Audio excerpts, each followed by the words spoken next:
안녕하십니까. 생활주역을 강의하고 있는 이규희입니다. 지난 시간에 우리가 여행을 할 때 어떻게 해야 되는지 하는 것에 대해서 설명해 드렸습니다.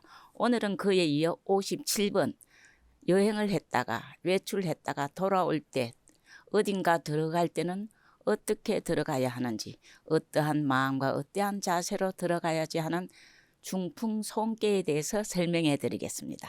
자, 그럼 시작하겠습니다. 자, 오늘 설명해 드릴 것은 57번 중풍송깨입니다. 자, 중이라는 것은 송깨가 위에도 송깨이고 아래도 송깨이기 때문에 거듭중자에서 중자를 쓴 것입니다. 송깨의 자연은 바람 또는 나무가 되는데 여기서는 바람을 가지고 설명하고 있습니다. 우리가 이름 지을 때는 그 두 개에 만나 가지고 나타나는 현상에 가지고 이름을 지었습니다. 그래서 이 송깨를 보면은 풍이 거듭되어 있다 해서 거듭중자를 썼습니다. 위에도 바람이 불고 아래에도 바람이 붑니다. 바람이 부는데 따라서 계속 바람이 불어간다, 그런 얘기입니다. 그래서 송깨가 된 것입니다. 자, 여기서 보면 손이라는 것은 우리가 여기서 손자는 들어가다, 공손하다, 요 음을 가지고 설명을 한 것입니다. 우리가 주역을 읽다 보면은 주역에는 거의 모든 핵심적인 설명이 희효를 가지고 설명을 했습니다. 희효라는 것은 음양 중에서 적게 있는 효를 가지고 설명을 한 것입니다. 그렇다면은 송깨를 보면은요, 양은 두 개 있고 음은 하나 있습니다. 그래서 음을 가지고 설명을 한 것입니다. 그래서 손은 손은 공손함입니다. 공손함은 자기를 낮춤을 공손함이라고 그럽니다. 그 다음에 유순하다, 그거는 음량을 가지고 음일 때는 유순하다고 표현을 합니다. 그래서 손이라는 것은 공손함과 유순함으로 들어가는 것이다. 어디를 들어가고 있어요? 한 음이 두 양 아래 들어와 있는데 공손함으로 자기를 낮춰서 아래 있다, 그런 얘기입니다. 그 다음에 음이라서 유순하다, 그런 의미를 가지고 있습니다. 우리가 어딘가에 들어갈 때 마음이나 행동의 자세로 공손하고 유순하게 들어가면 어떻게 되냐? 모든 사람이 거부하지 않습니다. 공손하고 유순하면 일단 받아들여 줍니다. 그래서 공손함과 유순함으로 들어가면은 사람들이 어기고 막지 않는다, 그런 얘기입니다. 막음이 없다는 얘기예요. 그래서 우리는 어디든지 회사를 들어가든 집에를 들어가든 친구 모임에 가든 어디를 가든 공손함과 유순함으로 들어가면은 거의 환영을 받는다, 이런 얘기입니다. 자, 그렇다면은 송깨의 자연과 특징을 한번 보겠습니다. 여기서는 위에도 손이고 아래도 손입니다. 바람이 이어서 부는 것처럼 우리가 어떤 일에 대해서 반복한다. 반복한다는 것은 간절하게 한다, 그런 의미를 가지고 있습니다. 그래서 자연을 보면은 송깨는 바람이 되고, 바람은 어디든지 잘 들어가요, 그죠? 그래서 바람이 되고, 바람은 우리가 기의 움직임이 빠른 건데 우리가 길을 볼 수가 없으니 어디서 주로 봐요? 나무에서 주로 보입니다. 그래서 나무도 됩니다. 근데 바람은요, 아무리 구멍이 작아도 잘 들어갑니다. 아주 더울 때나 아주 추울 때는 바람이 들어오면 쉽게 느낍니다. 아무리 작은 틈이 있어도 더울 때는 찬바람이 들어오고, 그다음 안이 더울 때, 그다음에 안이 저거 할 때는, 추울 때는 어때요? 찬바람이, 더운 바람이 또 들어오게 됩니다. 반대로, 그죠? 그래서 바람은 어디든지 잘 들어간다, 그래서 들어갈 입자로 설명하고 있습니다. 들어가는데 이 모양을 보니까 공손해요. 제일 아래짤이 있다, 그런 얘기예요. 그래서 공손한 뜻을 가지고 있어요. 그리고 바람은요, 바람이 위에서 싹 불면은 그 아래에 있는 모든 물건이나 나무들이 한꺼번에 움직이는 거예요. 그래서 마치 사람이 명령하는 것과 같다. 그래서 명령하다는 의미를 가지고 있습니다. 그 다음에 이 송깨는요, 희효를 가지고 설명한다고 그래서 더문요 음효를 가지고, 그죠? 음효면서 가장 아래에 있으면서 유해요. 그래서 어떤 일을 하는데 과감하지 못하다 그런 의미를 가지고 있습니다. 이러한 손께의 자연과 특징을 익혀서 마음에 새겨서 괴를 볼 때는 쉽게 이해가 됩니다. 그래서 중풍손이라는 것은 거듭해서 바람이 부니까 거듭해서 명령을 해서 잘못된 것을 고쳐나간다 이런 의미를 가지고 설명이 이어질 겁니다. 자, 다음 장을 보겠습니다. 소는 소형하니 이유유왕하며 이견대인하니라. 요거는 소위 말하는 한계의 전체적인 대의를 설명하고 있습니다.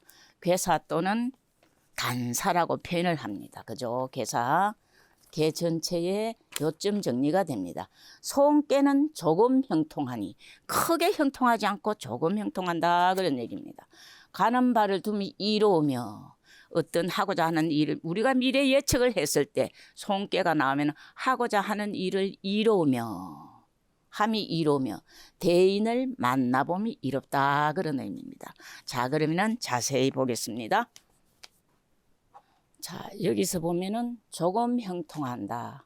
조금 형통하는 것은요, 육아 안에 있어서 사람으로 치면은 마음이 어때요? 마음이 유약하다는 거예요. 마음이 강직하면은 큰 일을 할 수 있는데 마음이 유약하면은 크게 형통하지 못하기 때문에 유함이 유약함이 안에 있어서 그 성질이 사람으로 치면 그 성질 밖으로 드러나는 물리적인 것보다 그 안에 있는 내면의 성질을 가지고 설명한 겁니다.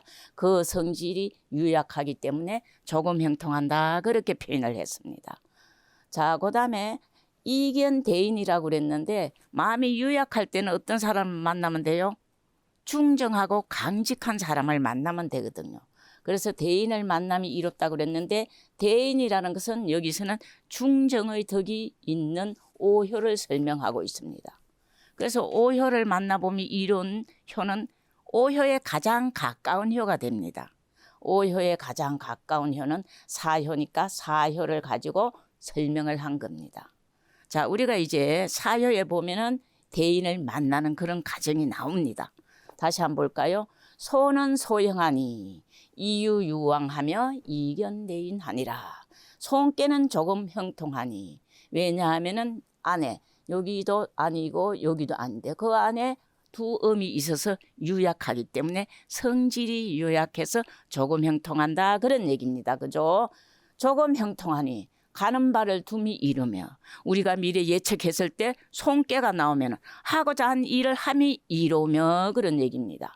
대인을 만나봄이 이롭다. 사효 같은 경우에는 뭐예요? 중정의 덕을 가지고 강직한 효가 바로 위에 있기 때문에 만나봄이 이롭다 그런 얘기입니다. 자, 다음 장을 보겠습니다. 단할 중선으로 이 신명하니 강이 선호 중정이 지행하며 유계순호 간이라 시소영하니 이유유왕하며 이견대인하니라. 단전에 이렇게 나오죠. 그죠? 단전에 말하였다.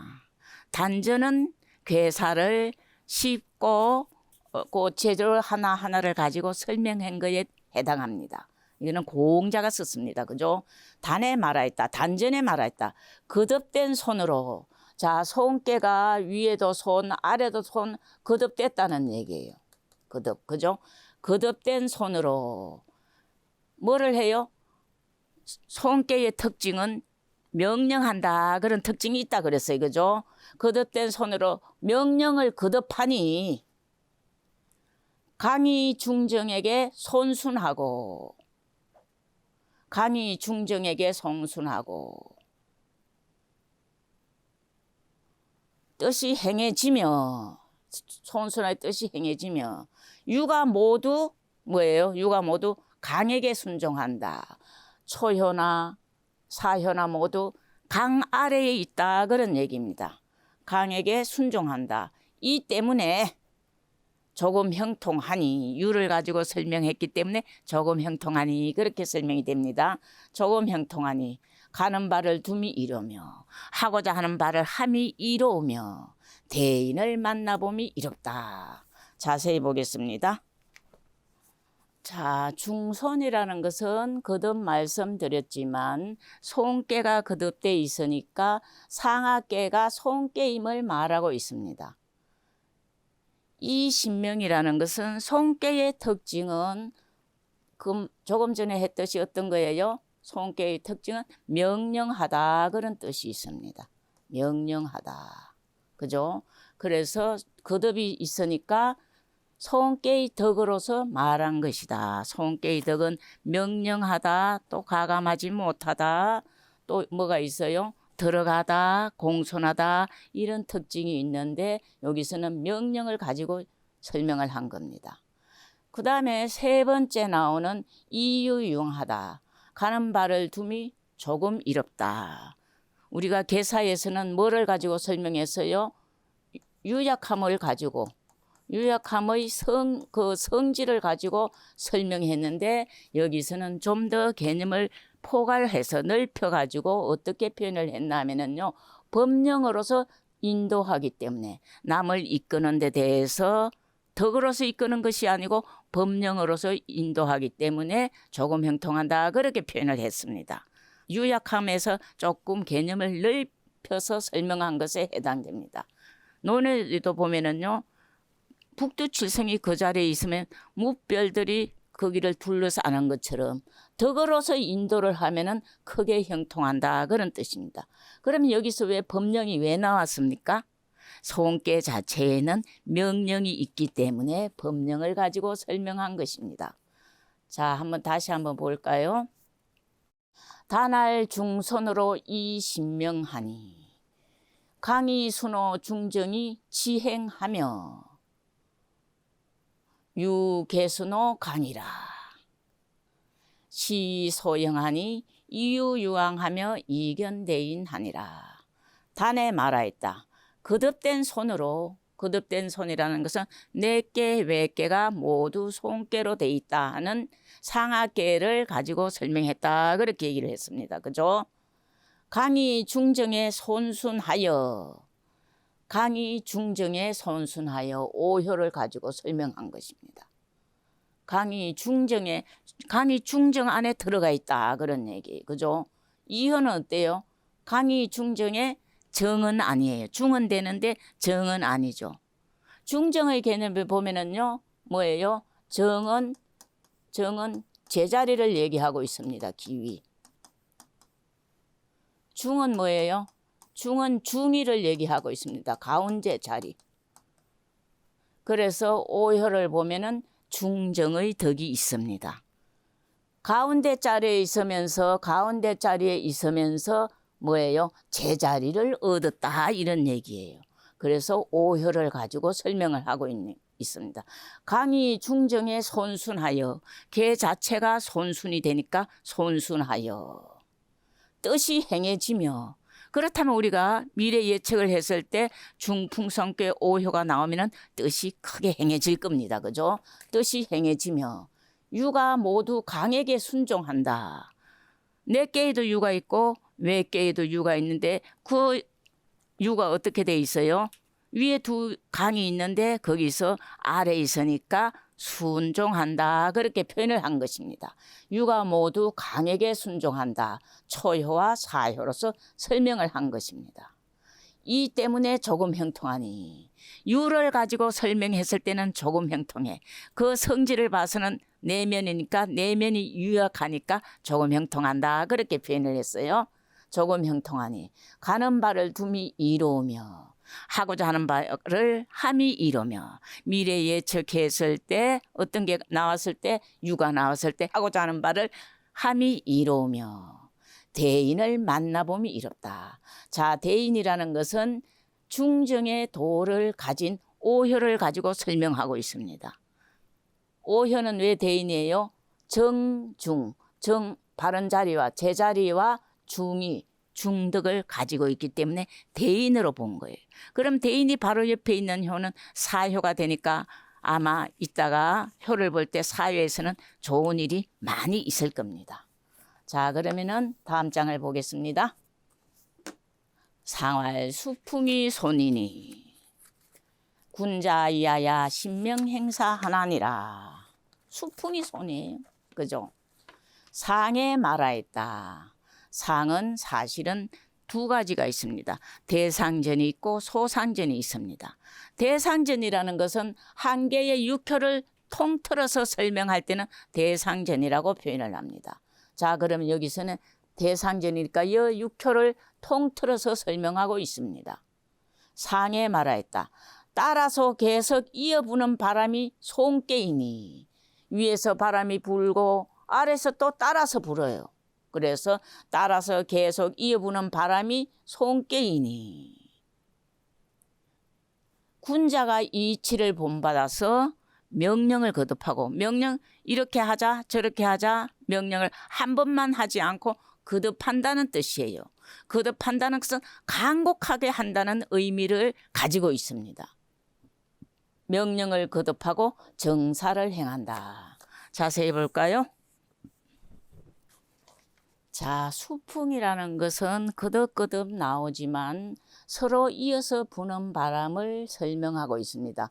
위에도 손깨라 바람이 되고 아래에도 손깨라 바람이 되는데 바람이 한번 휙 지나가는 것이 아니라 거듭 이어서 분다 그런 의미를 가지고 있습니다. 두 번째 군자가 이치를 본받는 것은 두 바람이 서로 이어서 계속해서 부는 것을 보고 나라에 선하지 않는 풍속이 있거나 선하지 않는 행동들이 있을 때는 그것을 보고 두 바람이 서로 이어서 부는 것을 보고 명령을 거듭해서 선한 길로 인도한다 그런 의미입니다. 세 번째 신명행사한다. 이거는 거듭한다는 의미에는 지난번에도 말씀을 드렸지만 어떠한 일에 대해서 간곡하게 한다 그런 얘기입니다.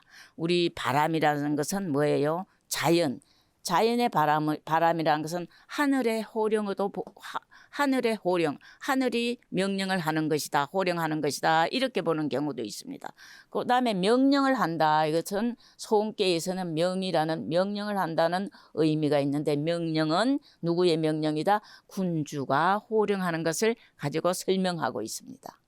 자, 다시 한번 볼까요?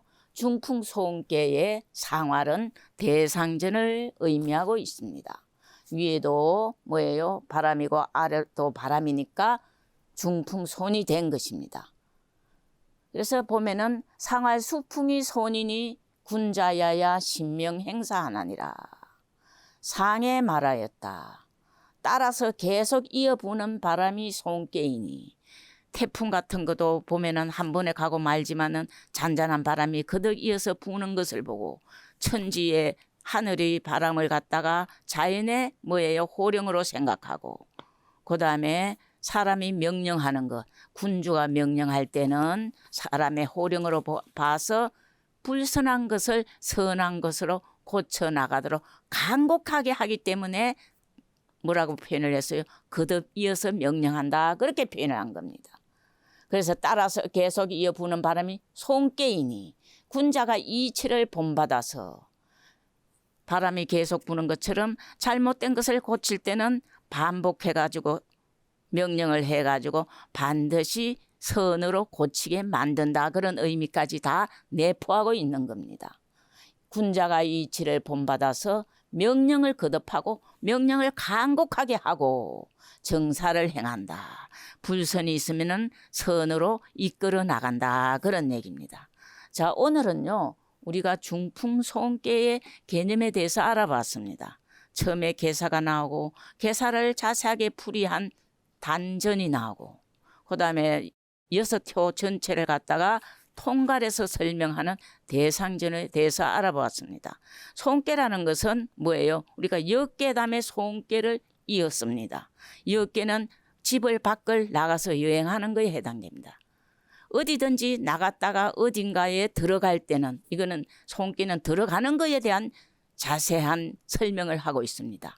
우리가 회사를 들어가든 가정일을 들어가든 어디든 들어갈 때는 어떠한 자세로 공손함과 낮추는 자세로 들어갔을 때 맞고 거절하지 않기 때문에 그거에 대한 개념을 가지고 설명해 보았습니다. 자, 그럼 다음 시간에는요, 이 소음계의 초유부터 상유까지 어떠한 상태로 들어가야지 뭐예요? 자기가 바라는 것을 얻을 수 있는지 자세히 설명해 드리겠습니다. 끝까지 시청해 주셔서 감사합니다.